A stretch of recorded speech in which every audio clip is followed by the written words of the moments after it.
서어산. 서어산의 군사는 격동하는 바깥 세상의 일이라고는 아무것도 모른 채 분지 안에 스스로를 가두고 있었다. 그리고 고우는 서산의 가장 높은 봉우리에서 기슭을 내려다보고 있었다. 서산으로 들고 나는 유일한 길, 사방을 둘러싼 사이로 난 구들양장 좁은 혐로에는 가을풀과 그 풀에서 난 이름 없는 꽃들이 불어오는 바람에 자랑처럼 허리를 굽히고 펴며 살아있음을 열심히 보이고 있었다. 이마를 찌푸리며 이를 묵묵히 바라보던 고우는 문득 기슭과 이어진 누런 평야로 고개를 돌렸다. 서산 이남에는 평야가 펼쳐져 있었다. 서산 수십 개의 거울을 품은 거대한 곡창이었다. 수십만은 거뜬히 먹여 살릴 만한 그 너비에 감탄함과 동시에 고우는 무엇을 생각했는지 한숨을 쉬며 고개를 가로주었다. 고운 멀찍이서 종둑이 그를 불렀다. 곧 말을 몰라 가까이 다가온 종둑은 말에서 뛰어내리며 적잖이 들뜬 목소리로 말했다. 폐하께서 말씀하신 한 달이 다 되어 가네. 이제 나흘이면 서산을 떠날 때가 되었어. 왕제 전하께서는 아마 진군을 명하실 테지. 한 달? 그래, 이제 한 달이 다 되었군. 날짜를 세어본 고우는 말을 자르며 맞장구를 치다 말고 갑자기 어디에 생각이 미쳤는지 고개를 주워거렸다. 한참 이마를 찌푸리며 생각을 이어가던 그는 일수 눈을 동그랗게 뜨며 무릎을 쳤다. 그랬군. 그런 것이었어. 이제야 알겠군. 이 할 일 없이 보낸 한 달의 의미를. 또 그 소리. 그래, 드러나 보세. 그 의미란 게 대체 무엇인가? 조금 더 생각을 정리하려는 듯 잠시 뜸을 들인 뒤 고우는 입을 열었다. 외교였네. 폐하께서는 백제 상상도 못할 엄청난 거래를 요구했어. 뭐라? 거래라니. 무슨 말도 안 되는 소리.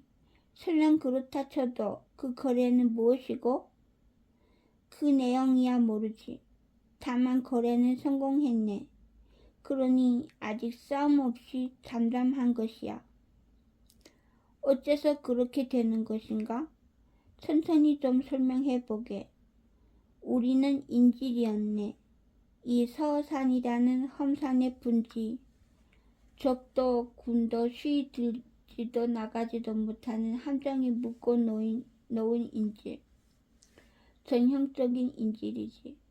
온 고구려 명가의 자제들을 모조리 모아다 오합지졸로 엮고 적국 한가운데 던진 셈이니 한 달이라는 길고 긴 아무 의미 없는 세월이 그걸 증명하네. 기껏 정벌군을 보내고는 적군에게 일부러 포위시킨다? 그것도 온 고구려의 아들들을? 틀림없어. 이건 인질이네. 거운은 인질이라는 단어에 무게를 실었고 이에 정독의 얼굴이 굳어졌다. 인질은 믿음을 얻기 위해 주는 법이지. 그런데 인질이란 걸 아무도 몰라. 왜 그랬을까? 왜 인질인 줄 모르게 인질을 주었을까? 답은 하나지. 극소수의 인물만 알 수 있도록 대다수의 사람은 알지 못하도록. 그렇다면 그 극소수의 인물이란 누구겠는가? 뻔하지. 백제왕 부여구일세. 이 인질을 부여구만이 알아볼 수 있기를 원했던 것이야. 그와의 거래를 위해. 거래라고?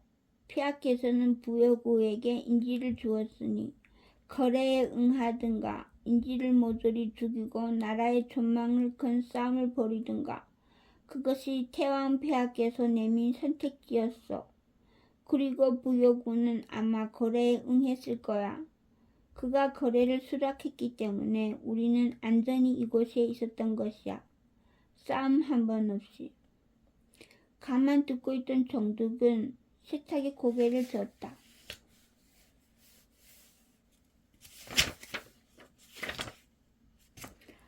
도무지 믿을 수가 없네. 자네 말대로 오합지졸이라 치세. 그렇대도 이런 지형의 싸움이란 쉬 승패를 장담할 수 있는 것이 아닐세. 유리한 지세에 진을 쳐놓고 인질이라 하면 그걸 어찌 믿겠나? 의외로 명석한 반론의 고은은 잠시 웃었다가 손을 들어 좀 전 내려다보던 북쪽의 기슭을 가리켰다. 가을산이란 위험한 곳이야. 나뭇잎은 말라가고 바람은 거세지. 저기 밑에서 저기 불이라도 놓으면 글쎄 고구려 군진에 살아남는 이가 열에 하나는 될까? 정득의 얼굴이 금세 하얗게 질렸다. 이에 고은은 태연히 등 뒤편의 평야를 가리켰다. 그러나 곡창, 백제 최대의 곡창이 진천이네. 소산에 작은 불씨라도 하나 떨어졌다간 저 곡창까지 모조리 태워버릴 거야. 못해 부여구는 이름의 소중함을 아는 자니까. 백성의 인망을 모조리 잃으면서 그런 짓을 하지는 않지. 나라의 손실도 너무 심해. 한 수 이북을 먹여 살릴 식량 반들쯤은 여기서 나올 것 같으니. 휴, 놀라게 하지 말세. 일어나지도 않을러. 여하튼 우리는 인질이 많네. 그러나 잡으려면 엄청난 손해를 감수해야 하는 인질이야. 모든 일이 이렇게 되어 있네. 선택할 길이 많아 보이지만 정작 올바로 택할 수 있는 길은 하나로만 나 있어. 다 이렇게 되도록 되어 있던 일이 이렇게 된 것이야. 그것은 또 무슨 말인가? 처음부터 지금까지 모든 일이 폐하의 손바닥 위에서 일어나고 있다는 말이네. 오직 폐하가 원하는 대로만. 우리는 서호산을 점령하게 되어 있었고 백제왕은 거래에 응하게 되어 있었어. 그게 가능한 것인가? 앞에 2번 있었던 백제와의 전쟁을 전해 들으면 생각했던 것과 꼭 같네. 그 2번의 전쟁, 불필요한 과정이나 손해는 하나도 없었어. 판 위의 모든 인물이 폐하가 생각한 대로 움직이고 폐하가 원하는 결과만을 가져왔지.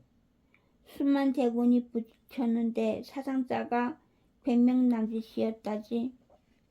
수곡성이라는 요지 중에 요지를 얻으면서 이번에도 그와 같아. 정득은 듣는 내내 이맛살을 찌푸리며 고은의 말을 따라가려 애쓰다 정례는 포기하고 말았다. 잘 모르겠지만 그러면 좋은 것 아닌가? 폐하께서 원하신 대로라면. 그의 마냥 사람 좋은 웃음에 고은은 졌다는 듯 양손을 들었다 놓으며 고개를 젓다. 이 대단하신 귀족의 자제분들 전부를 인질로 두고 거래를 벌였어. 사실이 밝혀지면 원망과 불순이 말도 못할 텐데 도대체 무엇을 주고 받았을까? 상상도 못할 엄청난 것이어야 수지가 맞는데 굳이 우리가 알 필요가 있는가? 폐하의 뜻이라면 어쨌든 좋은 쪽이지 않겠나?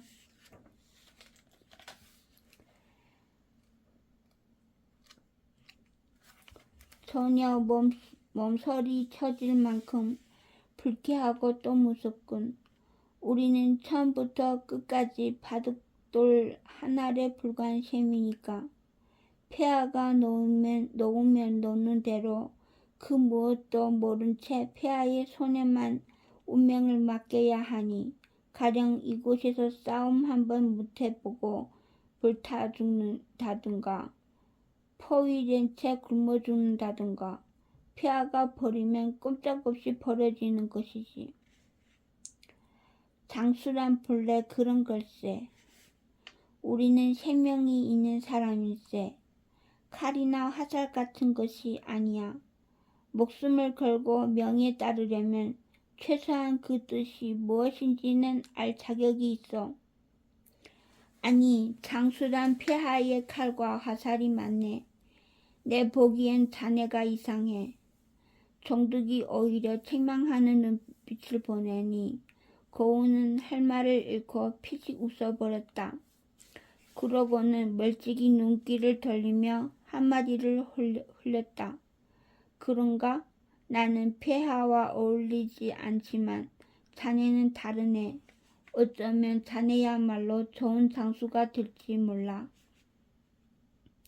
내가? 그래. 정득은 멀뚱히 고운을 쳐다보다 씩 웃으며 제 허리춤에 칼집을 툭 쳐 보였다. 정말 그럴지도 모르지. 내가 칼이라면 누구에게 또 질 사람이 아니거든. 틀림없나? 그럼 자네는 잘 모르겠지만 내 손님께서는 연호 장군을 전군하며 그의 창법을 공부하던 분이셨네. 그 기회를 모두 눈으로 익혔다가 내 어렸을 적부터 가르치셨으니 창 쓰는 법과 칼 쓰는 법을 젓가락 쓰는 법보다 먼저 배우고 또 5해 전인가 내가 15 무렵에는 그렇군. 그 말 반드시 사실이길 바랐네. 말을 자르는 고운의 목소리가 이상하다 느낀 정득은 그의 얼굴을 슬쩍 보았다가 그의 눈길을 따라갔다. 다음 순간 정득은 입을 크게 벌렸다. 고운이 바라보고 있는 곳 서산으로 나있는 협로가 시작되는 기슭 앞에 널따란 평원에는 빽빽한 깃발이 올라 있었다. 막시 깃발. 저 멀리서 진영을 차리고 기다리기만 하던 막고해의 대군이 정연히 열을 맞춘 채 진입할 차례를 기다리고 있었다. 얼핏 보아도 1만이 넘는 숫자. 개전의 북소리가 힘차게 울리며 온 산을 흔들어대기 시작했다. 그 거래 실패했네.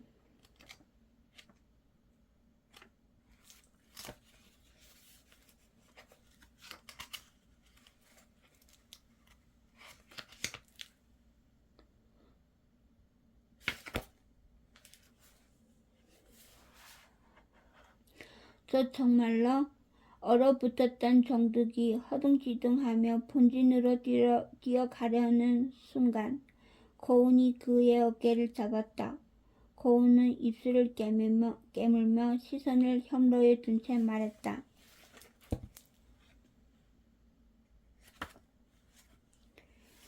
생각해둔 것이 있네. 싸움이 열리기 전에 왕제 전하와 이야기를 해야겠어.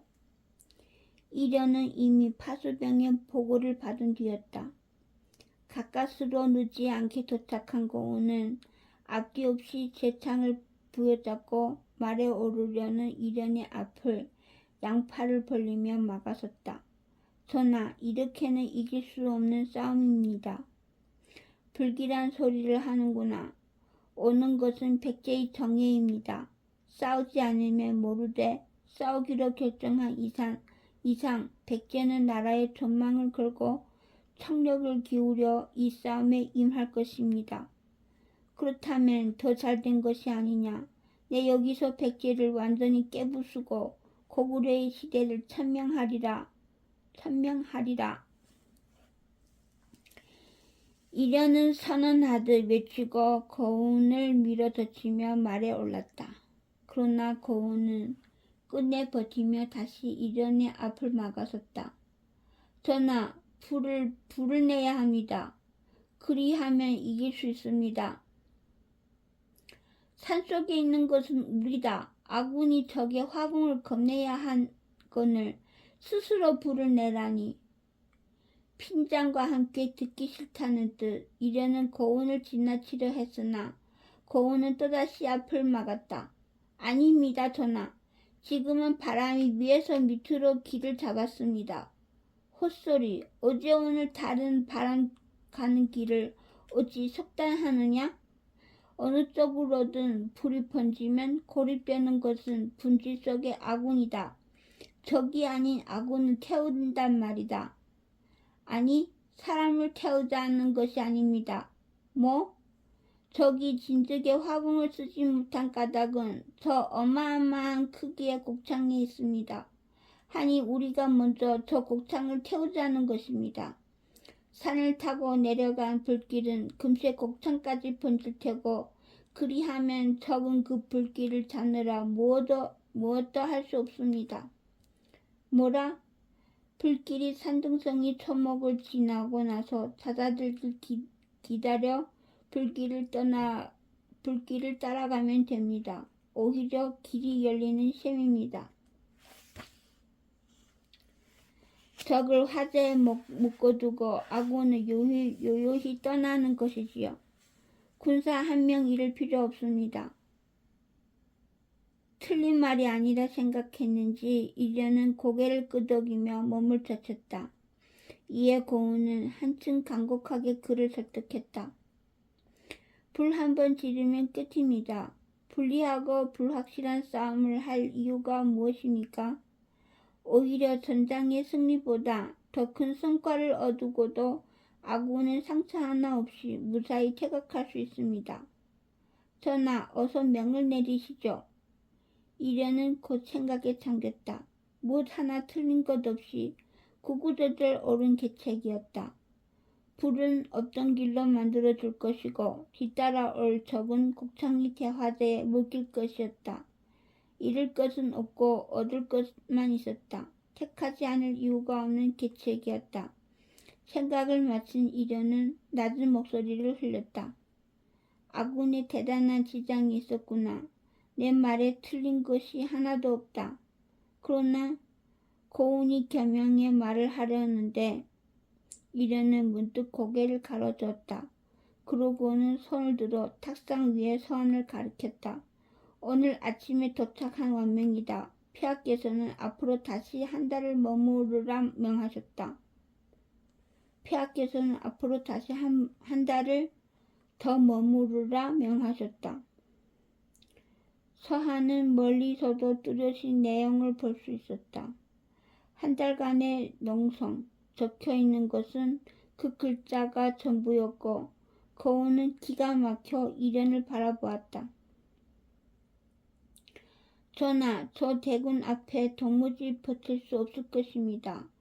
한 달이라니 폐하께서는 죽음을 명하신 것이나 다름없습니다. 정녕 그렇다면 죽음을 맞이하는 것이 옳겠지.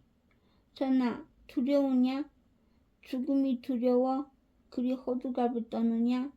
너는 부여구가 민생을 보호코자 화봉을 쓰지 않는다 하였다. 헌데 나더러는 폐하의 이름을 더럽히며 민간의 곡창을 태우라 하느냐? 그것은 내 목숨이 아까워서더냐?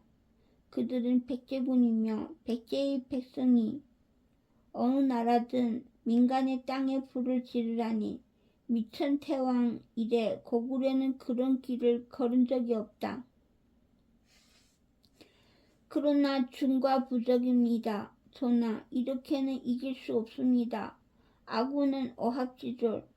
이련의 눈이 순간 무섭게 번뜩였다. 거운은 말실수를 알고 입을 닫아버렸으며 이련은 나직한 목소리를 토해냈다. 지켜보아라. 과연 이길 수 없는 싸움인지.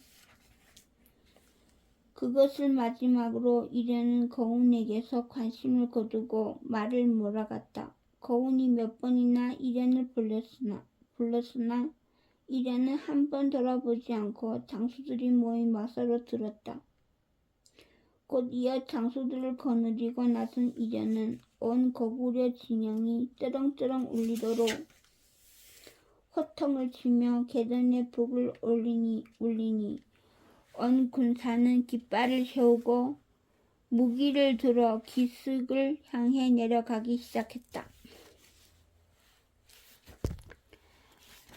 이련의 호기가 전염이라도 된 듯 용기배배한 군사들, 특히 전쟁을 처음 겪어보는 흑색 깃발의 선봉군은 가장 용감하게 앞장을 섰다. 고운 또한 흑색 깃발의 장수인지라 선두에 자리했다. 말 위에 올라 앞길을 생각하는 그에게 정둑이 다가와 어깨를 툭 쳤다. 꿈도 꾸지 말게. 마고해의 목은 내가 딸 걸세. 그리 말하고는 양손에 창 두 자루를 나누어 쥐고 말 엉덩이를 세차게 걷어찼다. 거운은 이 초짜 군사와 장수들의 꼴이 기가 막혀 한마디 대꾸조차 할 수 없었다. 그가 아는 전쟁이란 그런 것이 아니었다. 지리적 이점을 취하고 온갖 함정을 던지고 적의 첩보를 취하고 속임수를 뿌려대며 차츰 승리에 가까워지는 것. 사기란 승리의 기대에 가까워지며 자연스레 오르는 것이었으며 전력이란 마지막까지 숨기고 숨겨야 하는 것이었다. 근본을 알 수 없는 사기는 그야말로 사상 누각이었으며 첫 전투에 가장 귀중한 전력을 던져 승기를 잡겠다는 전략은 시정잡배들의 몸싸움이나 통용되는 것이었다. 하나의 예외가 있다면 그것은 아곤의 주장이 어마어마한 무용담을 지닌 백전의 맹장인 경우였다.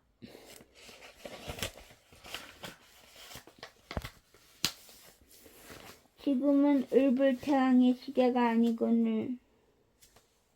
거운은 고개를 가로주었다. 이제 고구려에는 그런 장수가 없었다. 오히려 적군 백제의 10손가락으로 셀 수 없을 만큼의 맹장이었다. 그의 걱정은 틀리지 않았다. 적의 선봉에는 반세기를 당당한 위명으로 뒤덮은 마고해의 깃발이 올라 있었고 그 선두를 이끌고 있는 장수는 봉속 마고해의 선봉장으로 수십 개의 전장을 가장 먼저 달린 맹장이었다. 갑갑할 정도로 몇 겹이나 덧댄 갑주에다 기괴한 뿔이 이렇게 아무렇게나 튀어나온 투구를 쓰고 검게 칠한 수십 근 철퇴를 휘두르며 달려오는 그의 모습은 고구려 병사들의 길을 질리게 하기에 충분했다. 맞닥뜨림과 동시에 흑색 깃발의 선봉은 말것비를 잡아채며 서로 뒤엉켰으며 선두를 달리던 고구려 장수는 날아든 봉석이 철퇴에 비명 한 번 지르지 못하고 비명 행사했다. 우거진 초목 뒤에 몸을 숨기고 있던 백제 공사들의 화살이 이어졌고 낮게 깔린 백제 보병의 창이 고구려 기병의 말다리를 찔러댔다. 경험이 없어 어떻게 대처해야 할지 모르는 고구려군은 쉬이 무너지기 시작했고 선봉은 금세 아비규환에 빠졌다. 무자비한 살육을 벌이며 적의 사기를 이끄는 선봉장을 노려보던 거운은 칼자루를 쥐었다 놓기를 몇 번이나 반복했다. 과연 목숨을 걸어야 하는 일인지를 끊임없이 저울질하던 그가 대여섯 번의 망설임 끝에 말을 박차려는 순간 거운은 제 옆을 스치고 지나 달려가는 장수의 모습을 발견했다. 장수의 정체를 알아본 거운은 기가 막혀 고함조차 제대로 지르지 못했다. 왕제 고이련, 이 지독한 수재 속에서 7천 군사의 수장이 직접 칼을 잡고 선두에 나서다니.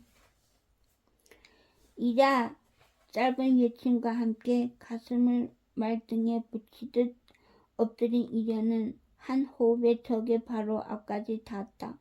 순간 허리를 일으키며 높이 창을 들어다가 내리꽂는 모습은 흡사 하늘에서 떨어지는 벼락과도 같아 봉석의 각주와 투구 사이로 드러난 목덜미에는 창날이 반사한 햇빛이 번갯불처럼 일었다. 그 한 창이 끝이었다. 수십 년 이름을 쌓아왔던 백제 맹장은 소리 한번 제대로 지르지 못한 채 피를 분수처럼 뿜으며 쓰러졌다.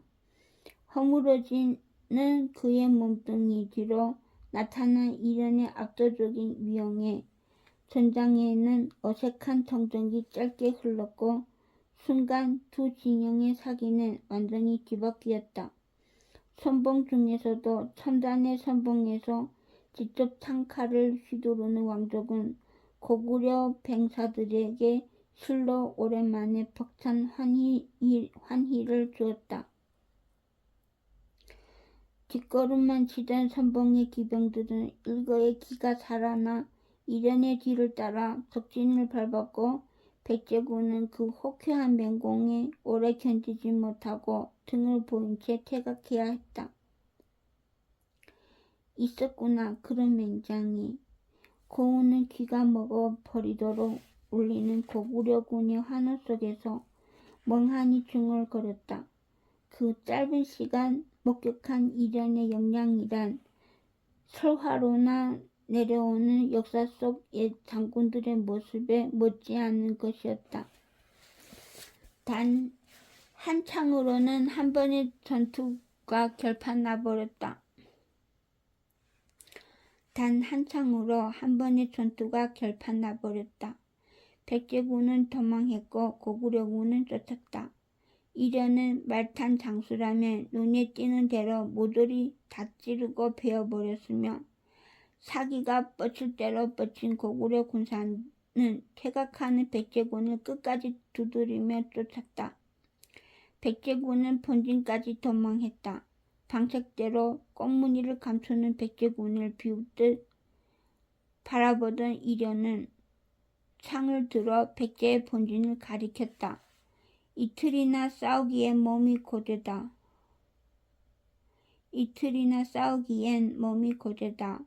오늘 전쟁을 끝내리라. 이련이 뒤에서 흑색 깃발의 장수들이 그를 따라 창을 높이 들었다. 명색이 명가의 자제들이라. 개개인의 모형과 사기란 나무랄 데가 없었다. 제각기 목이 터질 듯 환호하며 창을 들고 누구에게도 선두를 빼앗길 수 없다는 뜻 있는 힘껏 말을 박쳤으며 각 무가에서 심혈을 기울여 정성으로 키워낸 날랜 사병들이 그 뒤를 따랐다. 기가 질린 백제군은 감히 나가서 맞설 생각을 못하고 방책이 뒤에서 화살을 날려댔다. 그러나 이미 뻗친 사기로 온 감각이 사라지고 정신이 마비된 고구려군의 기세를 멈출 수는 없었다. 말탄 그대로 한꺼번에 달려와 방책을 들이받으니 곳곳에서 방책이 부서져 넘어졌다. 그 압도적인 모습에 옛 고구려를 기억하는 백제군의 한 늙은 장수가 몸을 벌벌 떨며 외쳤다. 을불의 망령이다. 죽은 고을불이 되살아났다. 그리고 방책 너머에서 튀어나온 창은 고함치던 노장의 가슴을 마치 물고기를 꿰뚫어 허공에 던져 올렸다. 사방에 비처럼 흩뿌려지는 핏방울 속에서 창의 주인이 내지른 음성이 백제군의 머리를 때리듯 울렸다. 다시는 잊지 말라. 이것이 고구려다. 이련의 장쾌한 외침과 함께 옛 고구려의 상징과도 같은 보물 여러 검이 하늘에 높이 솟았다. 삽시간에 백제군의 방책은 모조리 무너졌다. 멈출 줄 모르는 고구려 기병은 쓰러진 방책을 넘어 백제군의 본진을 짓밟았고, 이 전개를 꿈에서조차 상상하지 못했던 백제군은 공포에 질린 채 오로지 살기 위해 이리저리 흩어지며 도망칠 뿐이었다. 흑색 깃발의 장수들은 제각기 품어온 세월의 울분을 터뜨렸다. 칼을 갈고 무예를 닦아도 쓸 곳 없던 지난 수십 년의 고구려. 각 무가의 장자들은 그나마 가문이나 관직을 물려받아 나란히를 했다지만 사자들이 신세란 그야말로 한량이었다. 평생 품은 한을 일거에 터뜨리듯 내지르는 무거운 창칼 앞에서 백제군의 병장이는 나뭇가지에 불과했다. 한 창으로 1만 명을 꿰뚫었구나. 후군의 전열을 가까스로 가다듬어 영원히 멈추지 않을 것만 같던 고구려군의 돌격을 조금이나마 늦추기 시작할 수 있었던 것은 백제군의 수장이 명장 중의 명장이라는 막고해인 덕이었다. 후미에서 탐담한 눈으로 박살난 진영을 대충 헤아려보니 죽거나 도망한 이가 벌써 3분의 1, 3천에 가까웠다. 막고해는 길고 긴 한숨을 쉬었다. 고구려 군은 아기와도 같았다. 이미 해가 저물며 밤이 다가오는데도 물러설 생각이 없는 듯 끝없이 전선으로 지쳐들고 있었고, 그 한가운데에는 온몸을 백제군의 피로 목욕을 한 이련이 미친 듯이 날뛰고 있었다. 이미 백제군에는 그를 맡기는커녕 가까이 다가가려 하는 이조차 없었다. 60평생 본 적도 없다. 한 몸의 무예로 저런 것이 가능한가? 막고해는 긴 탄식을 내었다. 도무지 멈출 기색이 없구나. 혹 내가 저 기세를 조금이나마 몰릴 수 있겠느냐? 설마 저 고이려는 자부란 말씀이십니까? 오랜 세월 막고해를 따라온 장수는 기겁하며 고개를 크게 들었다. 한 창에 맞아 죽은 봉석이 아군 제1의 무장이었습니다. 소장이 죽기를 바라십니까? 막고해는 기대도 않았다는 듯 고개를 돌리며 혀를 찼다. 얼마나 더 많은 죽음을 감수해야 할지 감도 잡히지 않는구나. 주군께서는 대체 언제 오신단 말인가? 그리고 그 한탄은 주문과도 같은 것이었다. 고함과 금속성으로 얼룩진 전장의 소음 속에 어렴풋이 말발굽 소리가 섞이고 있음을 깨달은 막고해는 문득 뒤를 돌아보았다. 심열이 뒤쯤 멀리서 이는 먼지 구름이 그의 주름진 얼굴을 활짝 펴게 만들었다. 틀림없는 부여수의 군대. 전면전으로는 당대 제1의 강병이라 불리기에 결코 모자람이 없는 정예군이 전장을 향해 다가오고 있었다. 살았구나. 이제 살았다. 안도의 한숨을 내쉰 막고해는 장수들을 향해 외쳤다. 주군께서 오신다. 전력을 다해 적을 몰아내라. 한 명이라도 많은 군사를 살려내라.